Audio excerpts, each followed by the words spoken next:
should be just about ready.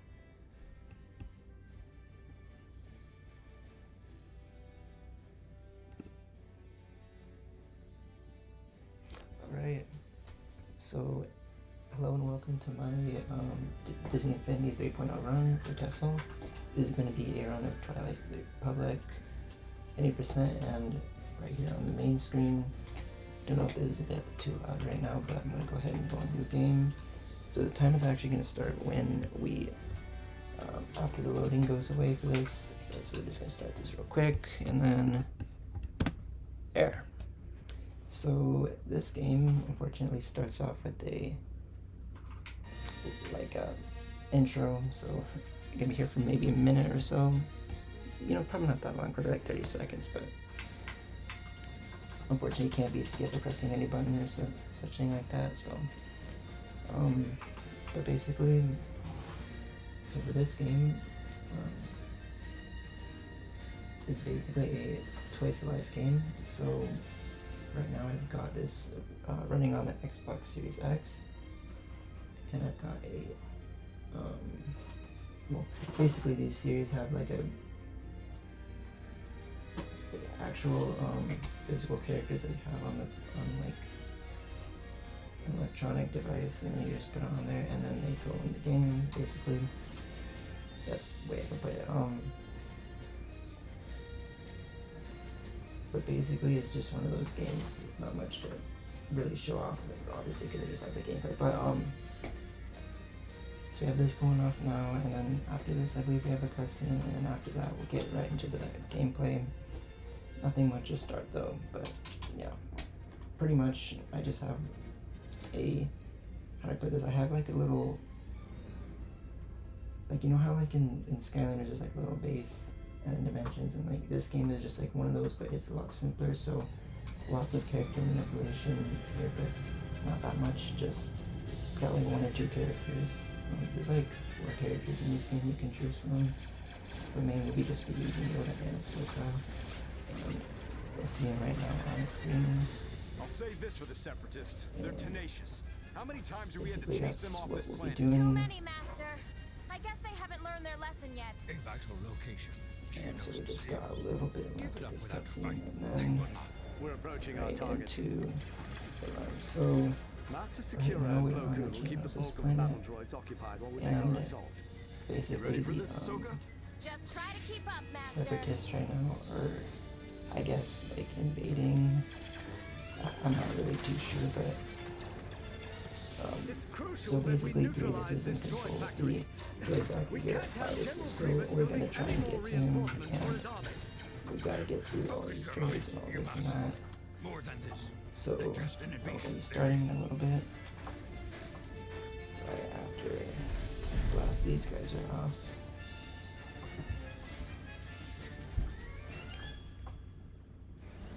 Proceed with caution, my friend.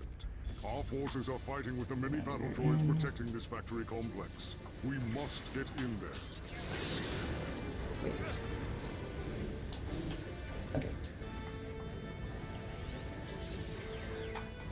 Okay, so oh gosh. I can't do this.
All right, so we have for you today a 2002 PlayStation game, probably the best game ever created, because you get to play as the greatest bounty hunter ever to live.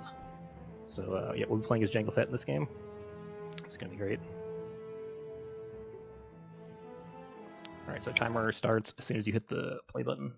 I'm Darth Jar Jar, and today I have Mecha Steinzilla co-commentating with me. We're the only two people who actually play this game anymore, so. Yeah, and I'm definitely not very good at it, so.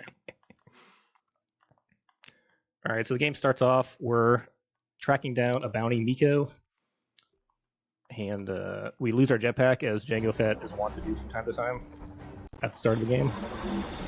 Luckily there's no Jedi here to chop her head off. So. This entire first chapter, which is 3 levels, basically acts as a prologue to the game. Yeah, so most boss fights are going to be similar to that, where you're just trying to shoot your blaster pistols as quickly as possible to kill the boss.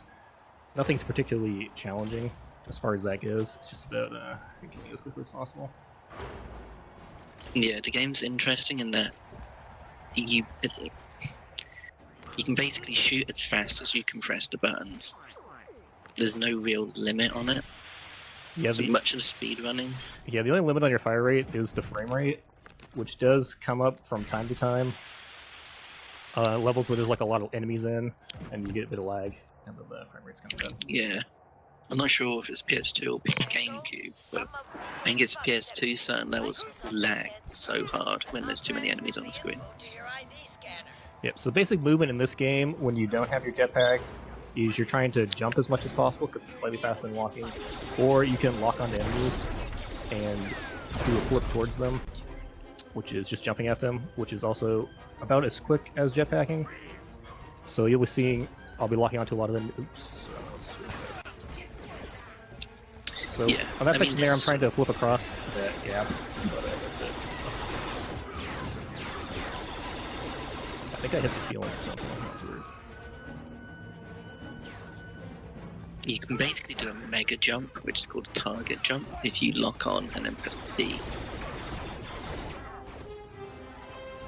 Which is, I think, what Darth Jar Jar was trying to do there, but it can be a little tricky sometimes. Yeah, if you hit anything in the middle of your jump, it will cancel it, but you do get extra height from it. So you'll see up here, we'll use that to climb a little bit higher than the game intends. Mm-hmm.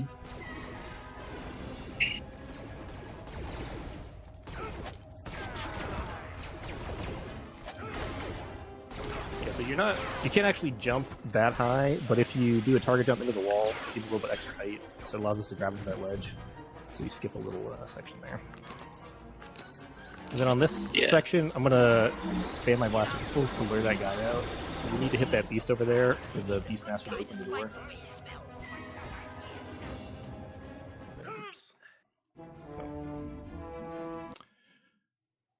Whoops. Oh, so this level's called Merchant's Row, and has some interesting skips in it. Yeah, I accidentally reset the timer because, No, I'm sure it'll be right. I'm not a marathon professional, so it's okay. Hey, it's all good. It's all good. This level probably has the most infamous skip in the game, and genuinely gives me nightmares sometimes, just thinking about it. Yeah, this skip is a lot about feel. So there's 3 cutscene triggers that you need to trigger in this level to beat the level. It doesn't actually matter what order you do them in. So if we go to the end first and get that one first, it'll teleport us to where we end up picking up our jetpack. So if we can do the skip successfully, it saves about a minute. But it is kind of tricky. Yeah, this entire section is meant to be done with the jetpack, but somehow speedrunners figured out you could basically skip everything without it.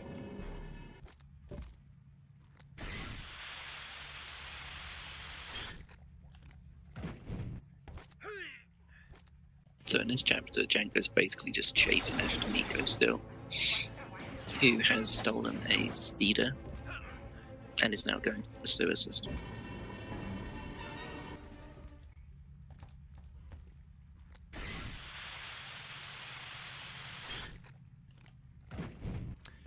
So, once again, I'm just jumping into the walls, trying to jump into a little extra height just to climb up them faster. You can just climb up the ladder, but it's kind of slow. So. Here we go. So if you jump at the perfect angle here, you can actually land on this pipe like this. And then, so there's an invisible pipe there that I landed on. And then you're trying to jump up to the next pipe and then climb up it to grab onto the ledge to get to the end of the level. Yeah, there's It's a little basically a bit perfect point. Yeah, you can aim at. And I would argue I found a perfect point to aim at that sort of has the best success rate. But even then, it's finicky. I usually aim at the little corner in where the sort of Alright, so pipe goes up. But that's the worst over it. That's the worst over it. Now you just gotta hope you don't die. So in this game, the NPCs usually will lead you with their blaster fire if you're moving. So if you wiggle very slightly back and forth, they'll miss you most of the time. So that's kind of what I did there, is just wiggle back and forth, because I had only 1 HP left. And the first mobs in the first few levels aren't particularly difficult because they don't shoot too fast. They don't shoot a lot of bullets, but yeah, you can pull the trigger there. I think when they start getting green lasers, the green lasers do more damage than the red lasers. And then there will be other guns with blue lasers. See, I didn't know that wiggle thing. I always thought, why does he wiggle? Now I know. I didn't. Yeah, so for this section where we're chasing the speeder, we're just trying to target jump off the speeder as much as possible. Because if you target jump into something and it's moving away from you, it'll drag you towards it, which gives you a lot of distance, which is pretty nice. Alright, so then that's the last trigger there for the level. Mm-hmm. So Miko crashes the speeder, and you chase him into the, I don't know what you'd call docking.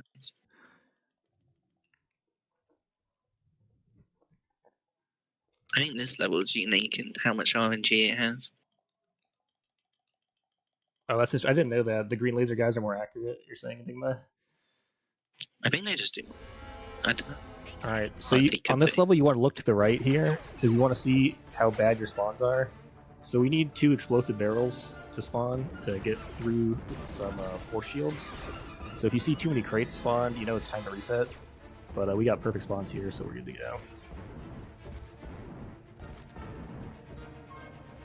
And the other thing you want to watch out for is the guys up there will shoot lasers at you, so if you're standing next to one of these explosive barrels, they might accidentally shoot it and kill you. So there's going to be 2 of these force fields, and this line of spawns is what we're going to use for both of them.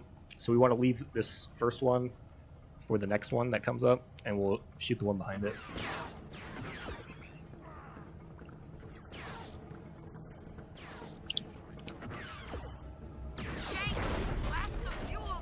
So you can, if you run into these crates, move them forward slightly, as you can see, which probably saves a minuscule amount of time.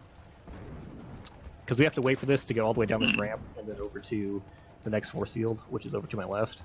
What I usually do during this time is clear out all of the enemies from this section so that they're not shooting at me when it's coming down and we don't actually blow it up.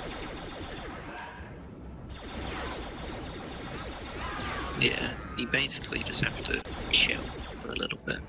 There's not much you can do once you've killed everyone. I'd say this level is the most fun out-of-bounds things I've ever found for Infinite Jetpack G.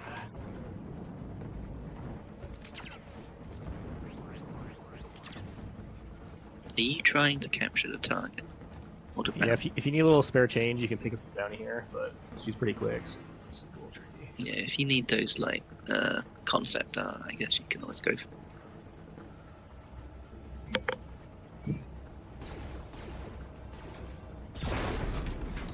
So running along these conveyor belts and using your jetpack is about the same speed, but it's slightly faster than the jetpack, so we use the jetpack whenever we can. Those fuel barrels are inactive now. So in this room, you can basically skip. You just have to fly across and get to the barrel, which hasn't been locked, I guess. Yeah, so you saw there I got actually a really good barrel spawn, exploding barrel spawn, but you kind of have to go off to the side of the crates and shoot around them and blow it up when it's next to the door, which is a little bit tricky to do, and I missed it there. So now we have to wait around for another one to come. And it's pretty easy to lose several minutes on this level, just if you get really bad spawns, because you can get like 20 of the crates in a row, then you're just stuck here waiting. Mm-hmm.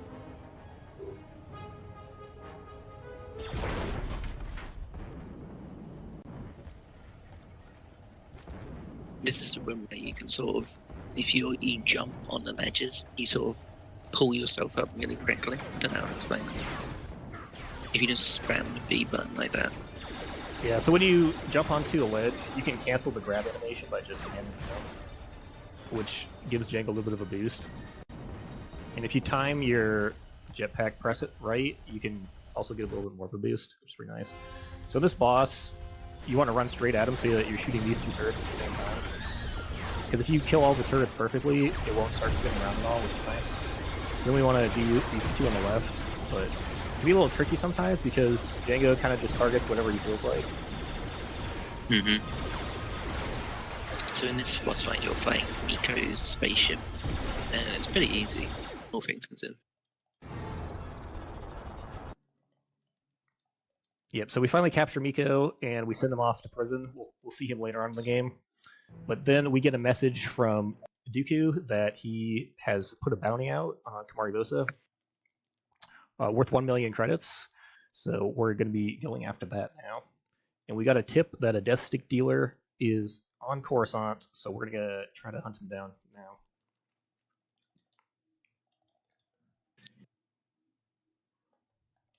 Yeah, the first level's set in the upper parts of Coruscant, where you see, the Jedi Temple and all the fancy people. So you can buffer input during part of the loading screen, and some of the levels the input's reversed and some of it's not. So in this one you want to hold down or to the right and back, and then you can buffer a jump forward.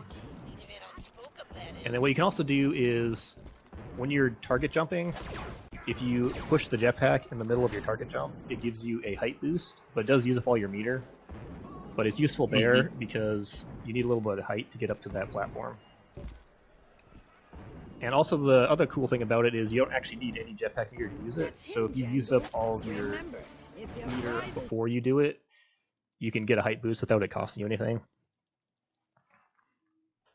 In this next section, and I think this is the difference between PS2 and the GameCube, if you're super quick, you can fly across and the door grate basically opens automatically. I think on the PS2, you can't do it properly unless you're super quick. Yeah, so he actually has a trigger depending how close you get. So I usually use right here. So if you run over here and then you fly towards him, it should be 100% every time. So I use that line on the floor, and then you just take a jump towards him, and then you jetpack as quickly as you can in a straight line. Because you're trying to get to him quick enough so he's not through the door, and then the door won't actually be closed. And then you have to run a specific way through this section to hit all the triggers so that Jarvis runs to the end of the level. Otherwise, he'll just stop somewhere. We can run by him without any issue. And then on this, we have a little bit of a skip where you're supposed to go into this bar area at the end here. But if you just trigger the dialogue here, Jarvis will complete his pathing and go to the end of the level. So we can take a death warp here to get up there a little bit quicker, so that we can beat him there, and then we can capture him as soon as he gets up there. Yeah. I always found this jump a little bit tricky. Yeah. I feel... for my first 5 years of running the game, I would always have trouble with that. But I think recently I've kind of got the hang of it. Want a drink? And then the infamous falling through the ground part.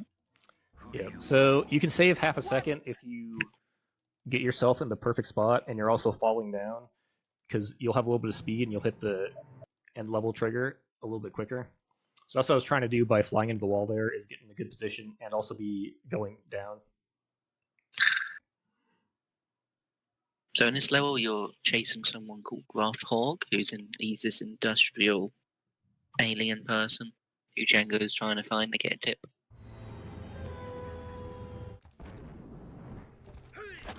Alright, so for this section, we're trying to... Easiest to just jump off of this. If I can actually grab onto it, it's a little bit finicky. To get up here, instead of going like the normal way. But this level is a lot about jetpack management, so you need like certain amounts of jetpack meter to skip certain things. So it's all about the management, which I was doing very poorly there. That's okay. And you want to do that. Section. Yeah, you want to do that section as quickly as possible, because this right here, it's always in a specific spot, but the ones below it start moving as soon as you open the door. So if you're too slow, you'll miss them, and you'll lose a couple seconds because you have to wait for them.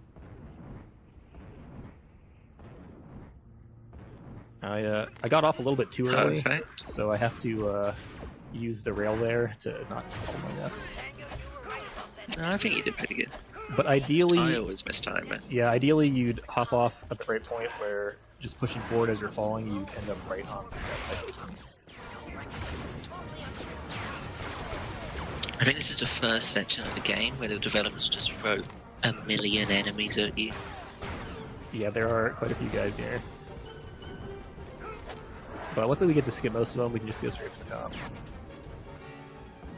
So we get our second boss fight of the game once we get to the top of this carbon freezing chamber. Yep, so this is where we have our first run-in with Montross, who is a rival Mandalorian who Jango Fett has some history with. He caused his surrogate father, Jaster, to die in a certain ambush by not showing up on time, so Jango doesn't like him very much, and Montross doesn't like him. And Dooku has also sent him the bounty, so we're kind of competing for it. You still put up. But unlike Jango Fett here, who has 2 blasters, Montross is only using 1, which is why he's significantly disadvantaged, and it makes the fight really easy. Yeah, the Montross fights, I'd say, other than the final one, are perhaps not the game's most shining moments. Yeah, the boss fights in this game are not like particularly interesting, but interesting, difficult. There's a one coming up later, which is questionable.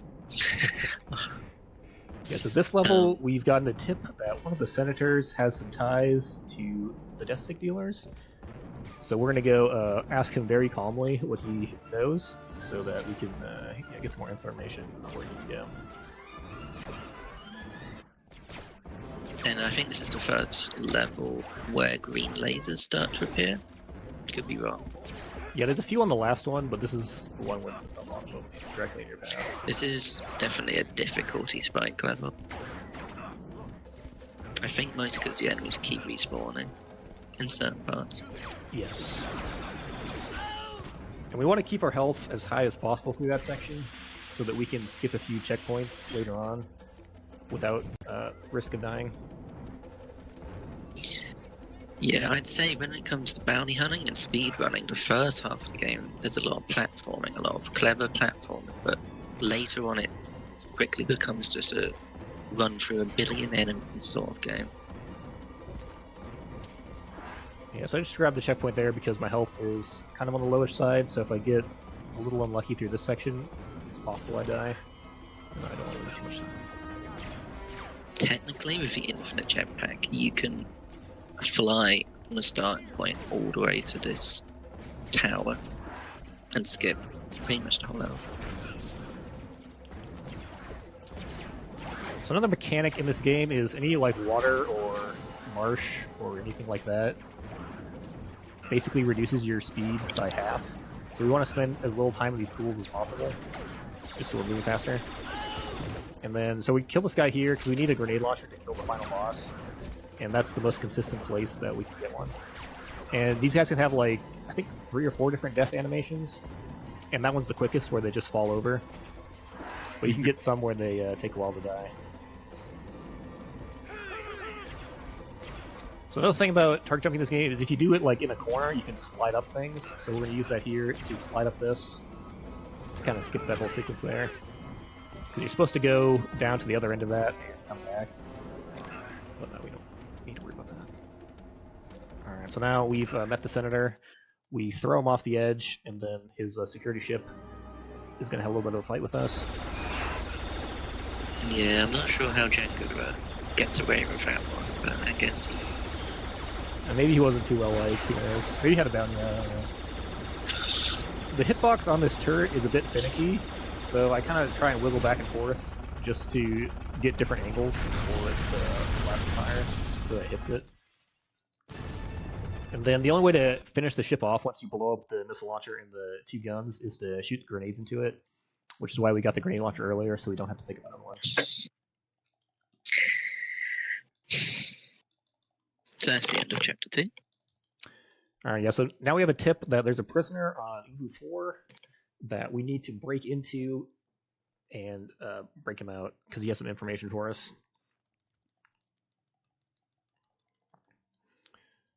So Django sneaks in on the back of a supply ship, I believe, and then he lands on the backside of the asteroid. Ross, do you copy? And lucky for us, there's no real security alarms at all, so once we make first contact with the guards, nothing serious will happen to us. We just need to break our way in. And this is the start of the game, where you just have so many enemies on the screen. Yeah, so most of these will have like kill triggers, so to open this door, you need to kill 2 of those guys. And then to open the door down below, you need to kill everyone up top, plus 3 guys down here. And then this door will open automatically for you, so you can just run up to it, and then... I roll against because while you're either rolling or flipping, you're invincible, or you deflect lasers, so a lot of times I'll be doing that to prevent damage. And that's a bit of a sequence break there, where you can do the flip jump with your jetpack to get extra height, and then if you target jump into that wall, it'll flip you onto that ledge. So instead of going around, you can just go up that way. It saves about 5 Is seconds. that new? I've not seen that before. Yeah, it's pretty new. Snuggles, who did a little glitch hunting for us a couple months ago, or maybe longer than that, found that out, which was pretty cool. Yeah. So we gotta go over here to open that blast door, so we can go down the lift. If there's a way to clip into that lift, which it might be possible, but we haven't really found anything yet. You can clip through this next lift, right? If you grab onto the ledge. Yeah, so usually you have to take the And lift time down, it. but if you grab onto the ledge, it'll just clip over you, and then you can just fall down, which is a little faster. And the reason I'm So we're... hitting the jetpack every once in a while is if you fall too far, you'll just die. And if you hit the ground after falling too far, and you haven't fallen far enough to just die, you'll take damage as well. So to prevent that, I hit the jetpack every So this part, you're basically clearing certain parts out to trigger doors to unlock, so you can progress through it. So if you get really lucky, those guys will start running this way, because you need to kill one of them to open this door after you kill everybody else. But otherwise, you can just shoot a missile over there and have one die while you're waiting around. With this game, generally the optimal way of playing is to just use your blasters, but I've always thought if there are ways which the rockets or grenades you get could actually speed up certain times. Yeah, there are certain rooms where using the grenades or the missiles is probably better. It's just a little bit difficult sometimes to switch weapons in this game, especially when there's a lot of enemies around, because lag. And the grenades are not exactly the most easy thing to use as well. Yeah, the grenades are a bit weird in this game, where if you hit the fire button with the grenades, Dango actually drops them at his own feet, which is a good way to kill yourself if you're trying to do that.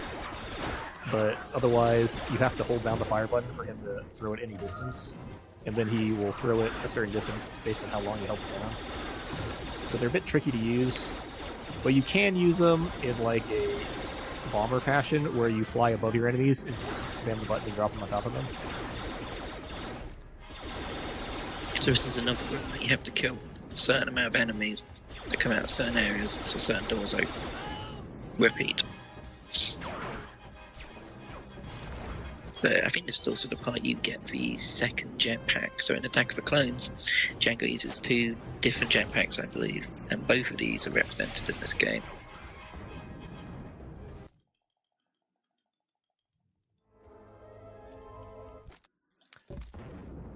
One interesting thing to note is, in cutscenes, some of them, your meter for your jetpack will recharge, and then in some of them it won't. In that one, it doesn't. So if you use all of your jetpack meter to fly to the mid-level cutscene trigger, you won't have any to hop over the ledge there, which was a problem I used to have when I was first running this game. And it was quite annoying because you just bonk off of it. But... I didn't know that. Alright, I probably should kill those guys for safety, but you know, we'll just see how it goes. So when you're using your blowtorch to cut these grates, your hitbox is really weird, so it's kind of hard for the guards to hit you, but sometimes they can. So generally, you can just run up to it and start cutting it, and when the guards come over and start whacking you, they won't actually be able to kill you. But sometimes if you get unlucky and they place themselves perfectly, they can actually kill you. But usually it just happens like that, where they can't hit you. Yeah, I'd generally say it's quite rare that would happen. Just like in this bit, as long as you skip it, you don't usually take too much damage. Now, yeah, once you get through that grate, you shouldn't take any damage for the rest of the level. But can we talk about the infamous falling guard? Yeah, so sometimes guards will fall through the floor here, and if you get one that has a gun, he can't shoot you. So if you are on low health, it is possible to die there. That has happened to me before, and it is quite annoying. Thing is, I don't know where he comes from. Where does he spawn and fall down through into? I'm assuming it's such a mystery. One of the rooms above that is where the guards are. So I haven't actually thought about the layout of the map to actually know which room that is, but that is interesting. So I wonder if it's possible to clip down through the way that guard does. I'm not really sure what causes it. So this is the level where Zam is introduced, and she's also like a bounty hunter who's trying to capture the person you're looking for in this prison, and she causes a riot. Django, what's going on?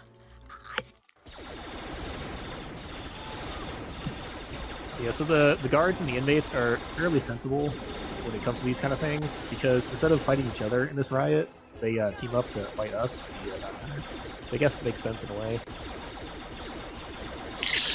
Yeah, I don't think any of the prisoners are programmed to attack each other in this level, and the other ones, which is interesting.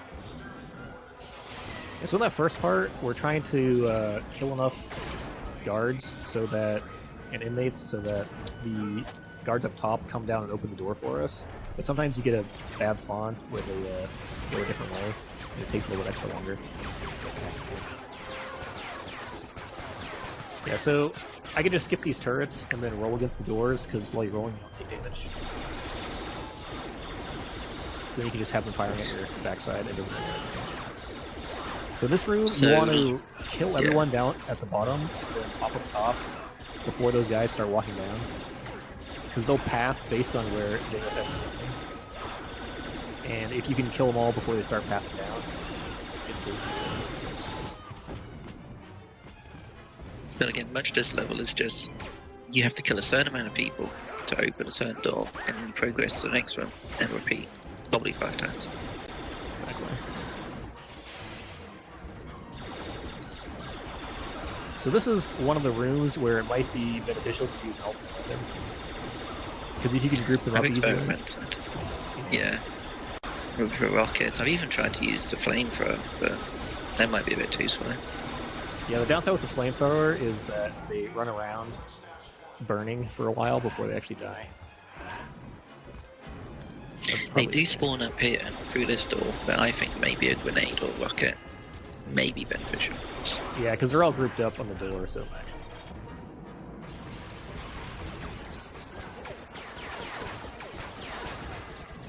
Alright, so in this room there's a turret up top, so we run over here underneath this ledge to just give us a bit of cover.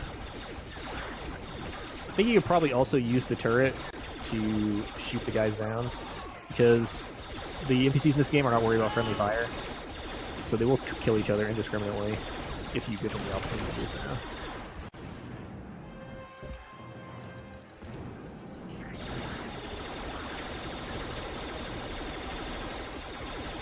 Yeah, this level I remember being a difficulty spike as a wee kid playing this on the old GameCube.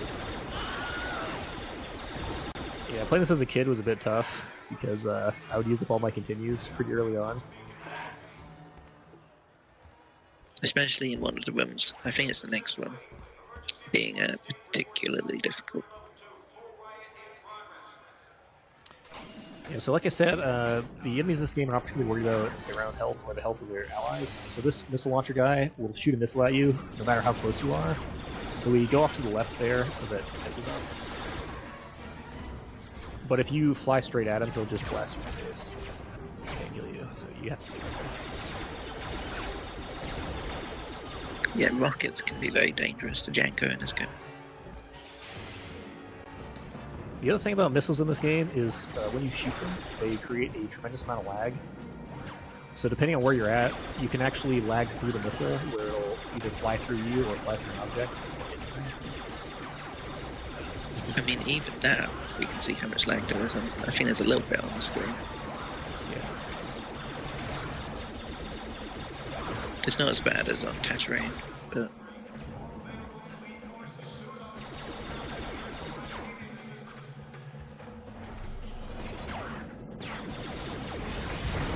So ideally, coming out of that room, you'd have full health, so you can just go left to where you actually need to go, and you can save a second by not having to grab that health back.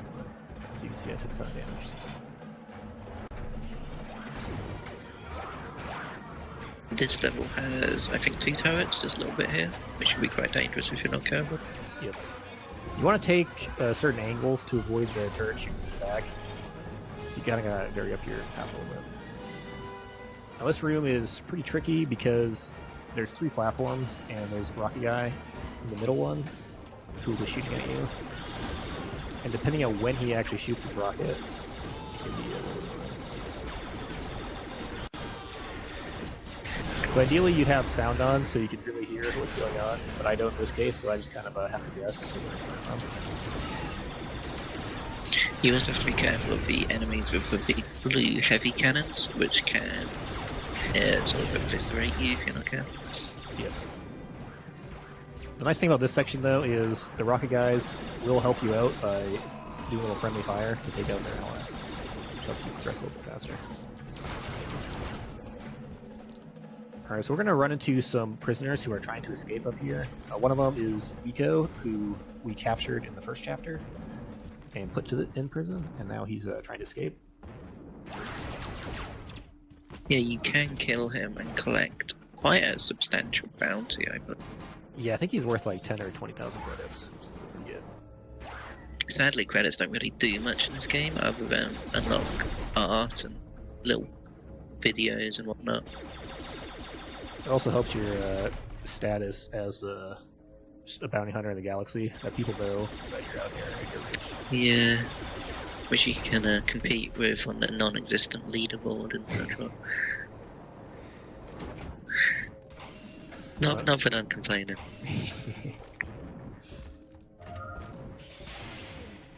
You also get a cool comic book, which I believe is issue 1 of Django Open Seasons from 2002, if you're into that.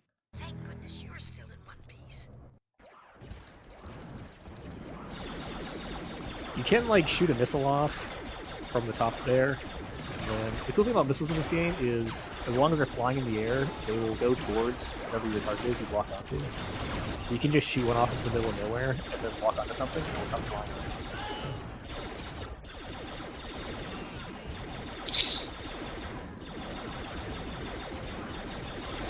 Yeah, so you just need to clear out everything here. Finish the level. Oh, I must have missed somebody. He talked about Zamrassel having she can die essentially in some missions when you escort her later, but it applies to the character here. He can also be killed, I think, and it breaks the game for some reason. I don't think I've ever actually had that happen. It's rare, but when it happens, I don't think the Also, developers... I haven't tried to do it though, so... It can be very annoying. Alright, so now that the asteroid is locked down, we have to blow up the shield generators so that we can leave. So that's our mission on this level. There'll be 3 of them. Yeah, so this is a case where you want to use the wiggling technique to avoid the blast fire if you can. So it's like 6 guys with the heavy cannons there. And if you just fly straight and then wiggle a little bit, they generally always just miss you. So you can get through without taking too much damage. It's also very easy just to instantly die. And if I'm correct, if you roll, you cannot take damage, right? Yes. So when you're rolling, you'll deflect all blaster fire. So that's why I roll up against the corner there. Because I have to wait for the elevator to come down. And there's a couple guys with heavy cannons shooting at me. So just to not take damage. I just roll to the corner. Alright, so in each of these rooms, there's like a certain amount of enemies you have to kill to progress. So this first section, we have to kill 2. So I get those 2 guys right there.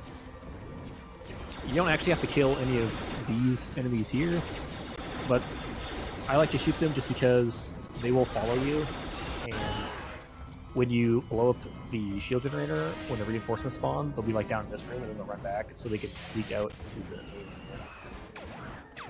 And where possible, you want to reduce lag by having as little enemies on screen as possible.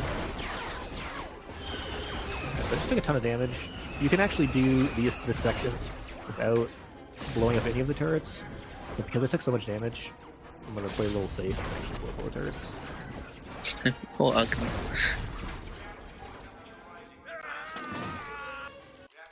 Yeah, so This level's a little tricky, isn't it? Because you have to essentially die, so you only have a certain amount of lives.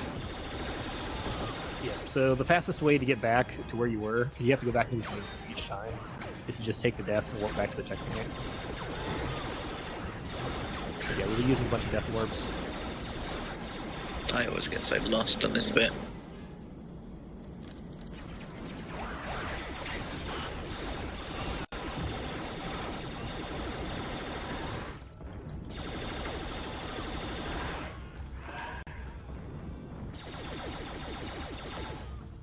I'm just waiting around there to see if I get any health pack spawns, which I didn't, so... You pretty much want full health to go for the strategy of not killing these guys. So since I have pretty low health, I'm just gonna blow up these 2 of them. And health pack drops are randomized, aren't they? When you kill an enemy, sometimes they do, sometimes they don't.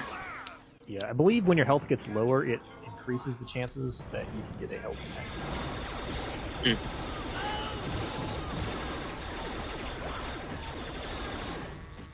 From a sort of, I don't know, gameplay point of view, this level's a little bit boring because you're just doing the same exact thing 3 times in a row.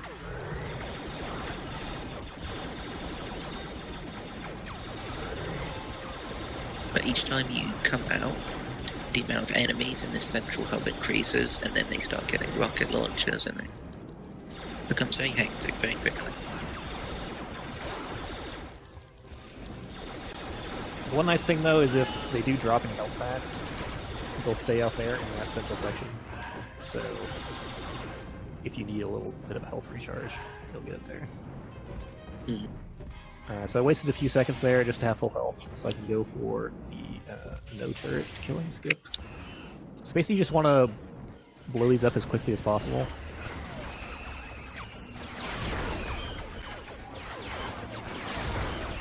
Yeah, the inclusion of the Wilhelm screen does elevate the game, I argue. It does.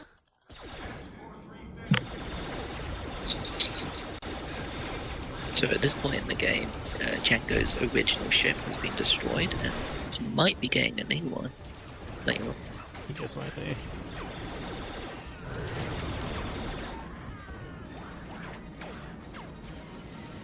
This next room can be a little bit tricky just because the reinforcements is a lot of guys with the heavy guns.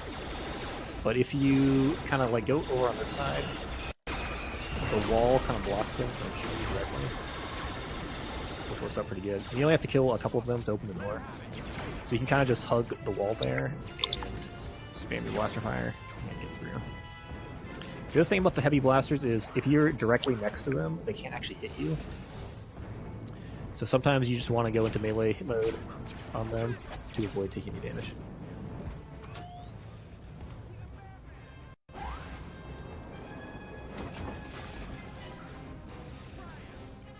Alright, so Django's decided that he needs alternate transportation, and there's a few prototype fire sprays in this hangar. So we're going to steal one and be on our way after we destroy the droid that's defending it. Yeah, it's quite a strange looking boss fight, but yeah, this boss fight is similar to other ones where it's just a machine of some variety with turrets and missile launchers. This one happens to have, I think, 3 turrets and then 4 missile launchers. These arms up here can shoot missiles, but I think when they're spinning, they just don't fire it. So if you just keep moving in a circle, you actually don't really take any damage. The other thing you have to be worried about if you're on low health is the reinforcement guards that come in, because they can actually do some damage to you. Other than that, you won't really take any damage.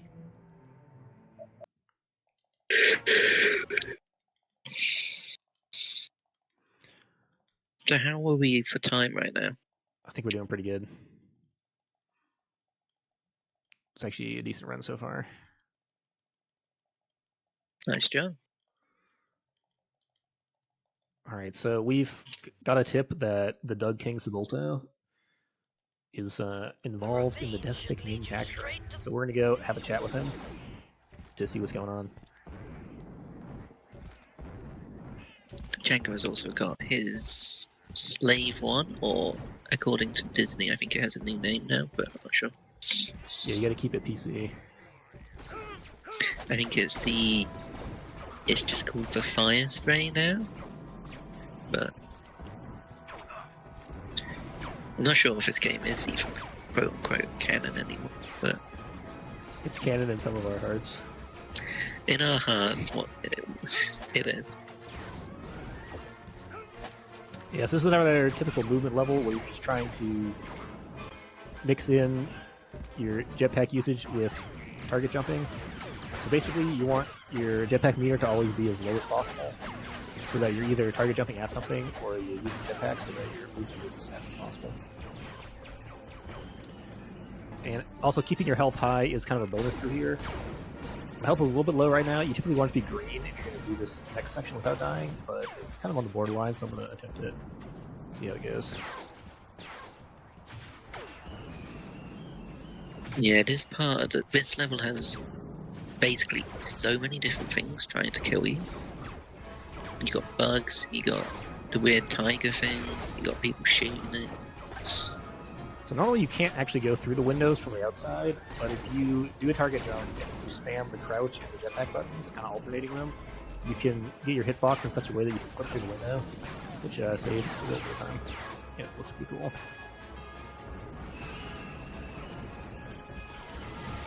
You can also do the same thing for this window, but it's a little trickier because of the enemies that are next to you, which messes up your target jump, because you'll target onto them and jump the wrong direction. Yeah, usually it's just easier to go through the door and not waste too many attempts trying to do it, like me. Yeah, I usually just go for it once, and if it doesn't work, I'm going to go through the door. Because it's very easy to die there, because you have 2 guys shooting rockets at you. So if you're spending too much time at the window, you can't die.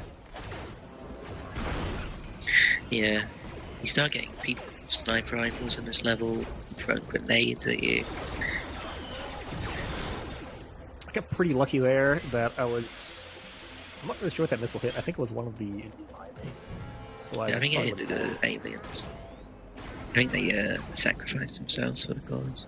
Yeah, sometimes you gotta use meat shields to defend yourself. Yeah, so in this section, usually you have to go over there to get that elevator to come down, but if we climb on this lantern here, we can get enough height to just fly up to that wall there.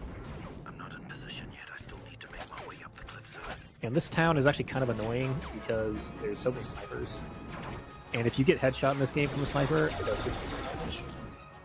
But it's usually not too bad because you are target jumping through most of it. So you usually don't take too much damage, but you can. So can Django actually get headshotted? I didn't think that was a thing. You can. So sniper rifles usually 25% damage. If you get hit with that, it's 50%. Wow. which happens very frequently on the sniper levels. This one section.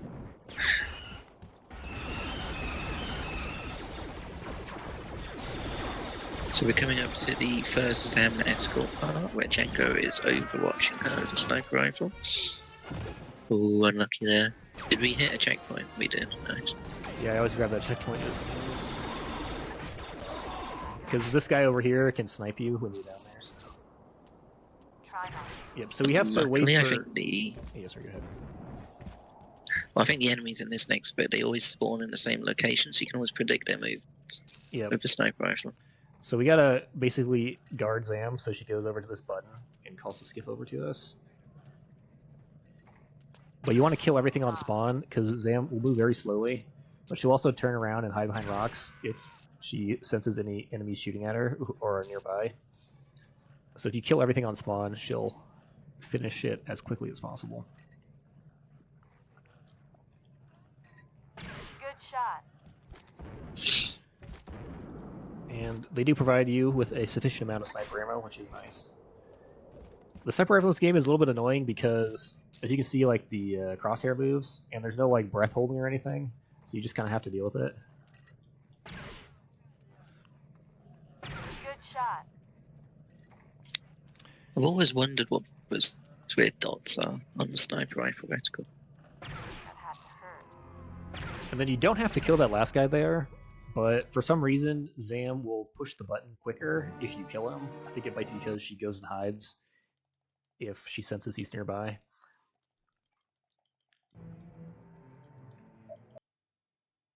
Another good time.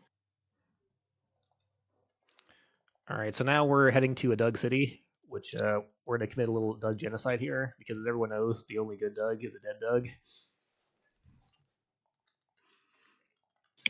When I was a kid, I always thought the Doug that you're chasing in this was Sabolto from the Phantom Menace. You gonna get some revenge for Anakin? Yeah. So at the start there, you want to shoot your blaster pistols at the beginning, because it will lure the Dougs out of their little hut, so then you can target jump to them. You can basically skip a lot of this level if you're careful with your jetpack. Yeah, so the premise of this level basically is we're trying to escort Zam to a meeting with the Doug, but she doesn't have a jetpack, so we have to like drop bridges and send skiffs over for her. And to enforce the escort, there's certain doors that Django can't open, but Zam can. Yeah, so unfortunately, you can only go as fast as Zam can go. Exactly, so we send this elevator down for her, but we have to wait for it back up. There will be an out of bounds later on, which will skip the last door that we have to have open. But so far, we haven't really found a way to skip this section here. It is possible with the infinite jetpack to climb up here and then fly around and get through this door without Zam. There's no way to get through the other door at the other end yet, so nothing to do. No. Sit here and wait. Maybe one day.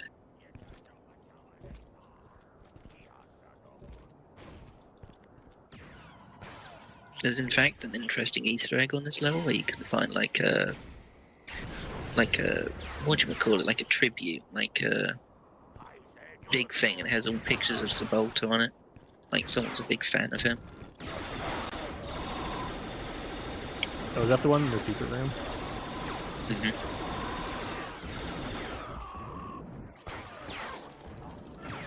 Alright, so this room here, as soon as you kill all of the enemies in it, they will start running forward. So the faster you can clear it out, the faster Zam will actually start running.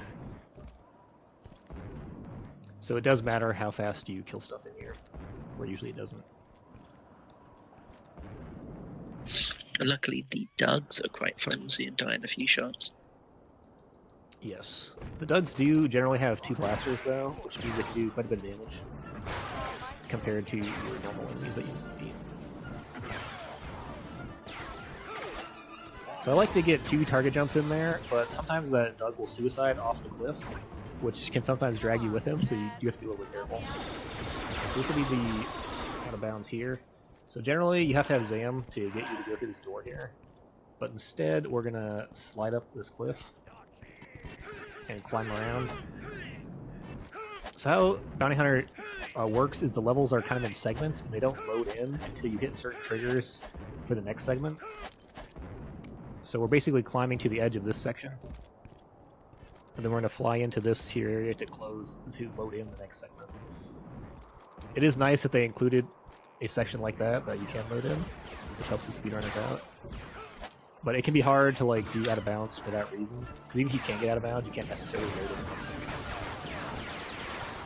Yeah, that especially makes it difficult on early levels where you can go out of bounds, but nothing loads in. Oops. Yeah, so that jump there is pretty precise. So if you don't do it quite right, you will. Luckily, you do get 5 lives, which can help. This section, yeah, can be a little bit hectic just because of the amount of fire you're taking. So there's 2 routes. You can either go through the building, or you can kind of climb up the building here. And they're about the same time, but the advantage to climbing up the building here is that you won't actually take an advantage because nothing's shooting at you. So if you're really low in health, going that route is nice. I don't think I've ever done that. Yeah, it can be a bit tricky, and it doesn't actually save any time, but it does save health, which can come up from that. Yeah, with me, that's especially effective.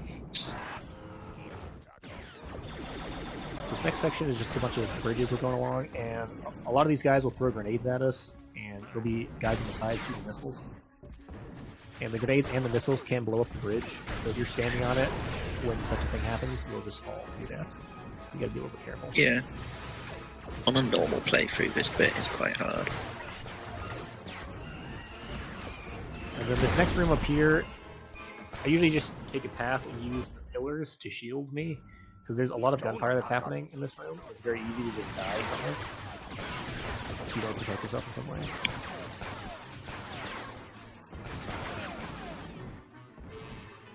So if you're quick enough, you can lock onto Sepulta there and get a target, which I missed there, unfortunately, but that's okay.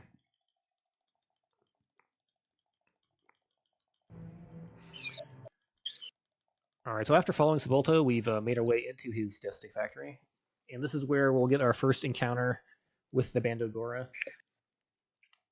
And they'll be... You are basically weird zombie people? Yeah, pretty much. We also meet Montrosagon for one of the better boss fights in the game. I like to watch this cutscene because it's kind of funny. What, where he just falls out and falls to his death. Yeah, our Doug Fern doesn't quite make the jump. Should have had a jetpack, really. Yeah. See, I always thought that was the end. Yeah, you want to have full meter for this section so you can just jump up and fly over here. The floor is also electrified, so you have to be careful. Yep, if you do fall on the floor, you will take damage. Which usually isn't a problem for the speedrun.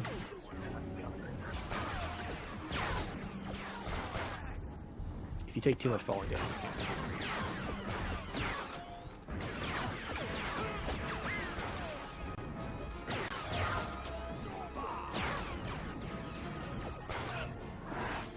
And on this conveyor belt, the gas on the sides does damage you, so you kind of want to avoid it if possible, because there will be a lot of blaster fire up in this next section, so you want at least green health going into it, just to not have to run the risk of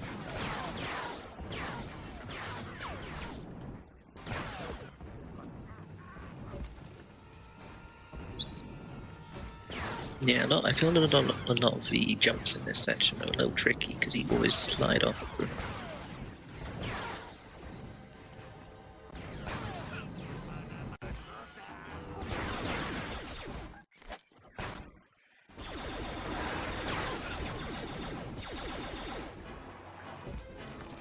Yeah, so in these sewer pipes, we'll have some more of the water mechanic.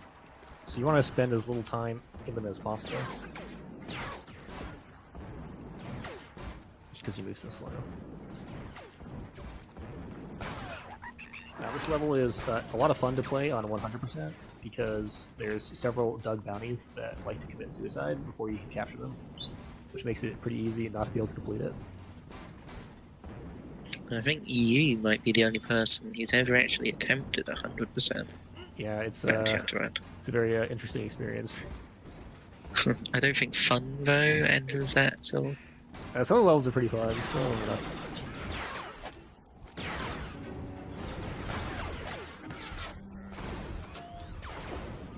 And then on this section here, you want to have full health before you start going this way, just because there's a couple Bandagor over here that shoot darts at you, which do quite a bit of damage. Be careful.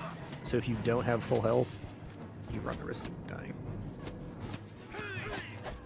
But luckily there's a set path you can sort of fly through. Yeah, But it's kind of difficult to see, because it's all green and sort of green and brown shades. So it's difficult to see where to land sometimes. oh boy, this is unfortunate. No, you're doing fine, you're doing fine. So the people came to see high-level gameplay. But anyways, so this is a little bit of a skip, so you target jump off of that, just to give yourself time for your jetpack to recharge so you can make that rest of the jump. The actual path you're supposed to follow is to go around to the other side. But if you go this way, it saves a bit of time, and also you take a little bit less damage because you don't have to be Nice, well done. Yeah.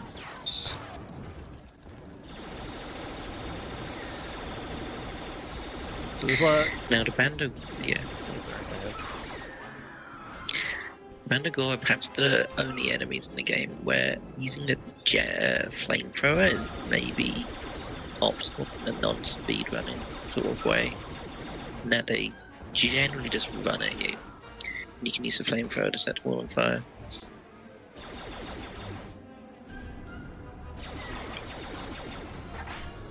Yeah, so there's 3 different types of Bandagor enemies. There's like the normal melee guys, there's the guys with green staffs, and then there's the guys who shoot the darts. And they all do a ton of damage, so you try to avoid them as much as possible. So on this skiff here, I pull out the darts because as soon as you push the button and you hop on it, they'll start flying at you. So if you don't kill them quickly, they'll beat you up. And you want to stand as close to the edge of the cliff as you can when you're on the skiff, because when they're running into you, it will push you. So if you're standing on the edge, they can push you off of it, which is not fun. So Django's fighting Montrose again, who sits on this very slow-moving skiff and shoots rockets very slowly at you. And yeah, that's about it. I like to think that Montrose is taking it easy on Django for the first part, because he needs him alive to get him the intel. Yeah, Montrose kind of gives me Team Rocket vibes in that fight. I don't know why. He's not a particularly good bounty hunter, as throughout this story, he's mostly just following us around and taking our intel that we've gathered. But, yeah. So anyways, so now we're on to Tatooine. We're doing a favor for Jabba the Hutt in exchange for some information. So Gardula the Hutt, one of his rivals, has a gang here that we're going to go clean out for him. Now, I think there's some kind of like no-fly ordinance Tatooine in effect right now. Yeah. Because we don't have our jetpack. Which is odd, but yeah. Some people speculate that this level might have been the first level that was developed as almost like a play, sort of to test the physics in the game engine. Which is why Django doesn't have his jetpack and there's just a billion enemies to shoot at. Yeah, the loads on the PlayStation are very nice. It gives you nice time to relax and take a breather. Yeah. When doing the full game run, I think you lose about 10 minutes into the GameCube or Wii versions, just because of the difference in load times. And the PS4 emulator, which is what I'm on, or I'm playing on a PlayStation 4, which emulates the game, it doesn't help the load times at all, which is unfortunate. I think it's the PS2 version where on this level you can easily have too many enemies on because they don't despawn and the lag sort of catches up with you when you skip a certain amount of enemies. Yeah, it's the same on the PS4 as well, where there can only actually be a certain amount of enemies in the game. So if you don't kill enough of them, you actually can't progress because the enemies you need to kill per section won't have loaded in.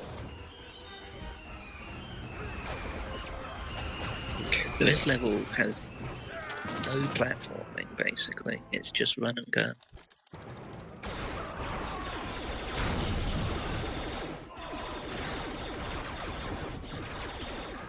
Yeah, so the quickest way is just to run down the middle and try to avoid getting shot by the turret, which I didn't manage to do, so we're going to take the side path now.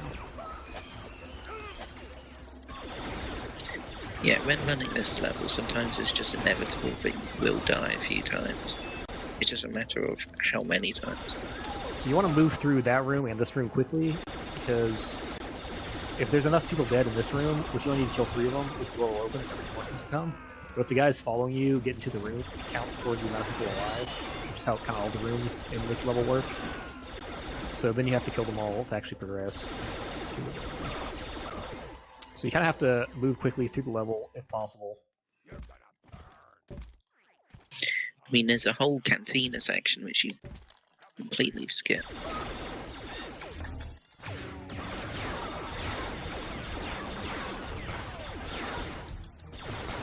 You also have to be careful of the snipers who are shooting. Shout out to the donk droids. Shout out to the dead Chairman. I'm not actually sure if killing the Jawas and the donk droids helps with the amount of enemies that are allowed to spawn in, but I killed them anyway just in case. You know, that makes a good point. I think it probably does. Yeah, this is definitely the bit where the lag starts to catch up. So if you've taken out enough enemies, then you can just kill everyone in this room and progress without having to take out the reinforcements. I always kill the do-back, like you said, to try and minimize models. And then in this room, most of the damage you'll take is from long range guns, but if you run right next to him, he can't actually hit you with his blaster. So the easiest way to kill him is just to shoot his face and shoot him. Jabba. Alright, so Jabba's told us that Gardula is working with the Bando Gora, so we're gonna go across the canyon and go pay her a visit. This is one of the most annoying levels in the game because of the amount of Tuskens in it and the amount of Tusken snipers there are. The Tuskens are strangely accurate, so if you're not careful, you can die quite often. Okay, so this level, the buffer input is you can just hold forward at the start and then spam the jump. And we get a little bit of It's a little bit of a sequence break here. You can jump off that little section there and get enough height to get up to the next platform instead of having to go around the intended way.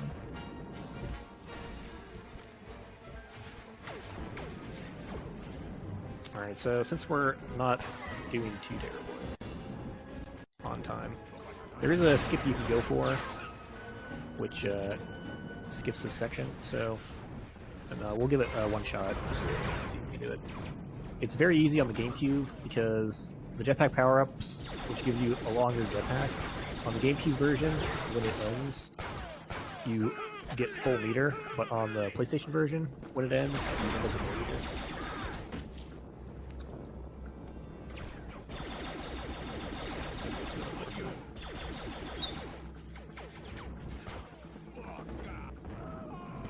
Alright, I don't think I have enough health to do this, but we'll give it a shot. Give it a go.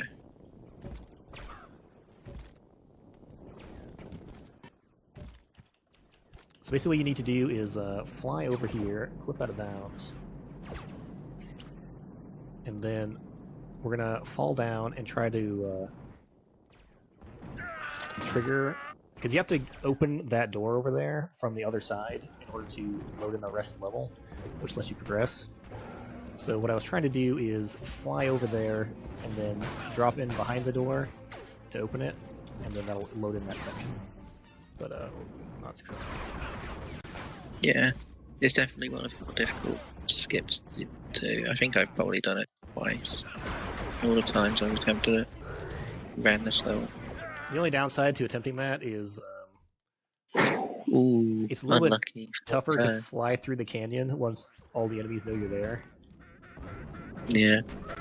Because they'll immediately lock onto you and just get you down. Yeah, the next gauntlet where you've got people shooting at you, you've got Tusken sniping you, is close to many descriptions of hell I think people have used for the years. Tusken Canyon has broken many a man. Many a speedrunner have given up at this point. But not Darth Jar Jar. Not Darth Jar. Well, Sarlacc's eating good today, at least. Alright, we might have to take drastic measures here. If in doubt, you can always take it slow.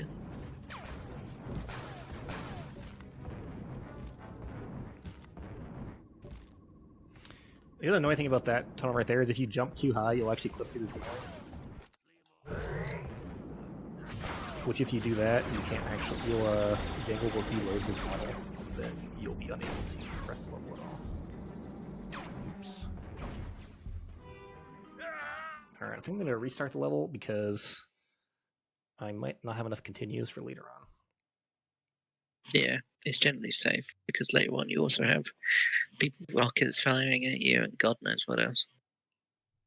Like I said, this level is very difficult. I'm just out. It's very difficult when you're not speeding running it.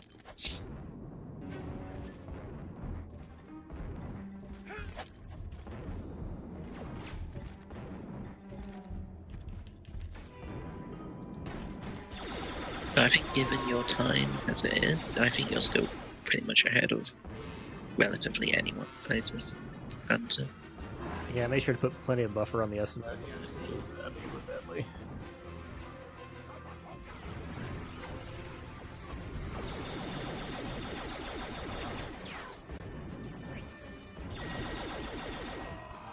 Alright, let's see if round 2 goes a little better.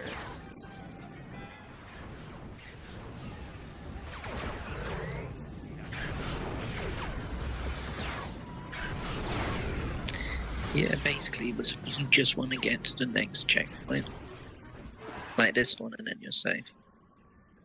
Yeah, that's kind of the toughest section there to live. Usually, the Tuskens and the guards, or the guards there that Regula has, are all fighting each other, so they're not shooting you, which makes it not too bad to go through. But once they aggro onto you, they'll all just start shooting at you, which makes it a lot more challenging to make it through the tunnel. I think it's from this point on. There's no more Tusken Raiders shooting at you, and it's just Guardian's guards. So this is the room on the skip that we were trying to find, but we're not successfully so because we have to open this door here in order for this door up here to open. Otherwise, it stays shut. The other thing to worry about in this section is off to my left. There's a missile launcher guy who will shoot a rocket at you. And if you hug the wall there, a lot of times this will just fly into the wall. It won't do anything to you. But you have to be careful because sometimes it'll be right behind you.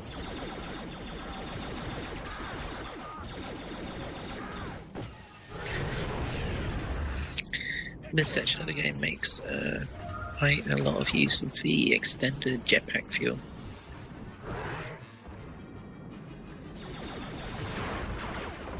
So I think this is the final part coming up now.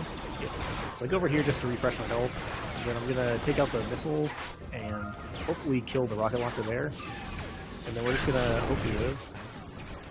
So as long as you kill that rocket launcher there, generally nothing will stop you unless you actually die from opening that section or that grate there.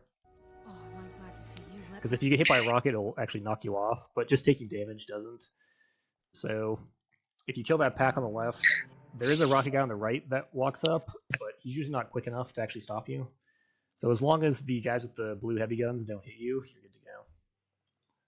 All right, so this is my one of my favorite levels in the game because we get to fight the Great Dragon one-on-one with our fists. And skip basically the entire intended level. I remember as a kid, I actually didn't know where to go, so I thought the intended way to play this level was to actually beat the dragon with your fists. So that's how I've actually always done it. Wow. Were you perhaps the first person to discover this then? I got it. Alright, so what we typically try to do is just get to the dragon as fast as possible. So what you can do there is if you input a jump, you can jump off to your left and target onto the guard there, which lets you get to the dragon before he actually charges. And then you can start hitting him. Unfortunately, it kind of bugs his AI out a little bit, but that's good. Yeah, there's no real rhyme or reason with this. Sometimes it just doesn't work as intended. And you clip on a monster's Great Dragon's trail or its stomach, God knows. Yeah, it kind of is the Dark Souls of Star Wars games in a way.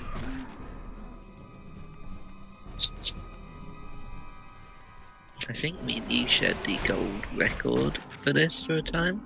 Yep. Snuggles found some cool tech where you can... So if you're crouched and you hold down the punch button, you'll attack a little bit faster, and you can kind of strafe back and forth, which does let you kill him a little bit quicker. But it can be a little more risky because you're directly underneath him. So if you're in the wrong spot when he does his like tail attack, he'll just squish you and you'll die.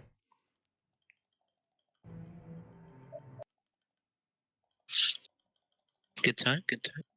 Alright, so we've been given the location of Kamaribosa and her moon. Unfortunately, our partner in crime, the Toydarian, has been killed by Montross, so now we're on a bit of a revenge mission to, avenge her death. Also, and collect the bounty. So this next section is all set on, I think, the moon of Bogdan, which is this big, scary graveyard planet with thunderstorms and zombies and all sorts of it. This message, I'm probably dead. Weird, isn't it? I tried to contact you, but someone... For some reason, Roz recorded a message, so you've got basically these pre-recorded messages from the Toydarian friend you had, which is interesting. It gives you something to listen I'd to say, while you're getting yeah, by these zombies. Yeah. But this last level, or last chapter, I'd say in general, isn't too bad compared to some of the stuff that's come before. No. On the PlayStation, the brightness on this level is very bad, so you can't actually see anything. Or on the PS2. Luckily on the PS4 port, the brightness is kind of fixed, so it's actually bearable to play. Yeah, as a kid I always just played the game on the GameCube, so I never really had to experience any of that. Yeah, it made these levels significantly more difficult. But yeah, we're basically chasing after Montross, and we're gonna have one final fight with him. So we're gonna do a little skip here where we're gonna slide up this rail, and hopefully I can do it in the next 5 minutes or so. Sometimes it works instantly, sometimes it doesn't. No real. Oh, nice, got it first try. Yeah, so you just have to line yourself up so that when you target jump against it, you just slide up it perfectly. You can kind of fix your direction midway up if you're kind of like a little bit off, but it's a little tricky. Yeah, mousy. Yeah, some parts of this game are generally a little bit spooky if you're a young kid. Yeah, so we need a certain amount of health for this next section. So if I'm usually at like yellow or less, I'll just reset Django's health by taking a quick nap. Yeah, this is one big, large open area, but you can't touch the ground because it's poison. Question mark. Yep, so the ground will degen you, and it'll also slow you down quite a bit. I'm not actually sure what the intended path through this area is, but for the speedrun, we just hug the cliff side here, because that's the quickest path. If you want, you can go and check out Montross's ship. which is off to the right. So. Oh, I didn't know that was here. Yeah, you can go inside it. I don't actually think I've ever played this level as the intended way. Maybe one day. I was never good enough as a kid to actually beat this, so my brothers had to do it for me. So I never actually tried it.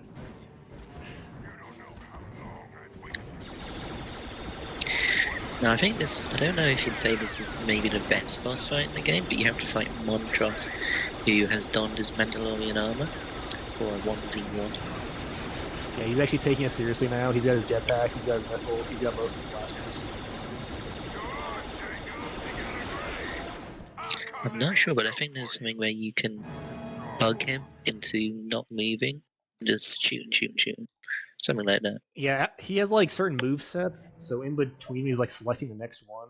If certain things happen, I'm not really sure how to trigger it, but he'll just get bugged out and he'll stop moving. So then if you stop moving, you can just shoot him. And it does save a bit of time. Yeah, so now Montrose is dead, and Django leaves him to get killed by the Bandit. Yeah, particularly brutal scene, I guess. Now you're chasing after Kamarivos.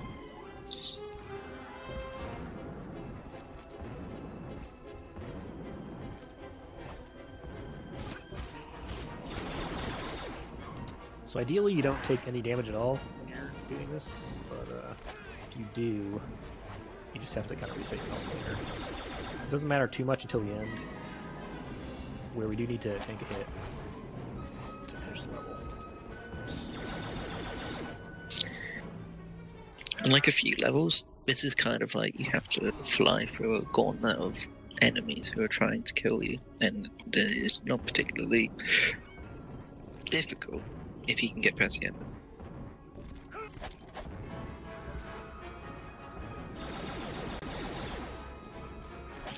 So yeah, you have to sometimes watch out for the Bandogor snipers, or they sort of shoot little darts at you. They do introduce a new enemy in this level. There's these random bats that fly around. Usually they don't come up, but from time to time, if you're not paying attention, they can swoop down and like knock you off. Yeah, and if you shoot them, they explode into Gringo.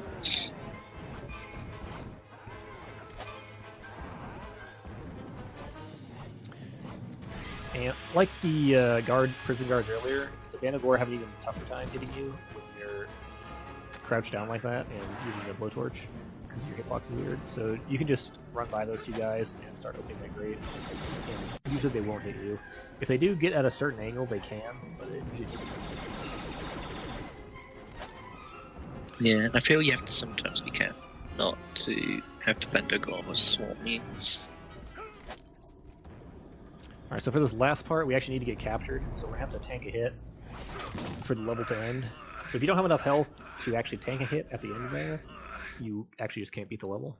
There's 2 rooms at the end. There's that one, there's one past that, and as long as you get knocked down in either of them, it'll progress the level.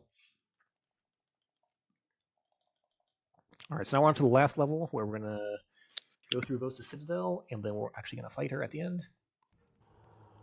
In a very exciting lightsaber wielding force user versus bounty hunter combat.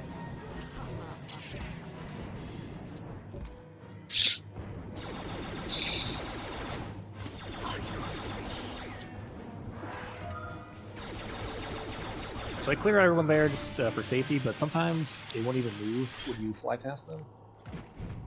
And then sometimes they do. It's pretty random. Yeah, it's weird, isn't it? Yeah, this final level, other than the boss fight at the end, is just Django sort of roaming through a few corridors, trying not to get murdered. Yeah, another thing about these corridors is there's like little alcoves in all of them, which is kind of easy to get stuck in. But if you... So this fight is pretty simple. Vosa only has one attack she does when she gets close to you. And then after she does the attack, she'll start deflecting for a time until you stop firing. So you basically just have to stay away from her and then gun her down. It's pretty straightforward. Yeah, luckily Kamarivos doesn't think to use the force on you, so you can basically just stay back and shoot. I think Jango Fett actually might be force immune, so I don't think anyone ever used the force on him in his entire life. That's true. that is the end of the game. Dooku shows up, gives us our credits, and offers to make us a clone army. And then you walk off with Zam Wrestle in your arms, and then later you murder her.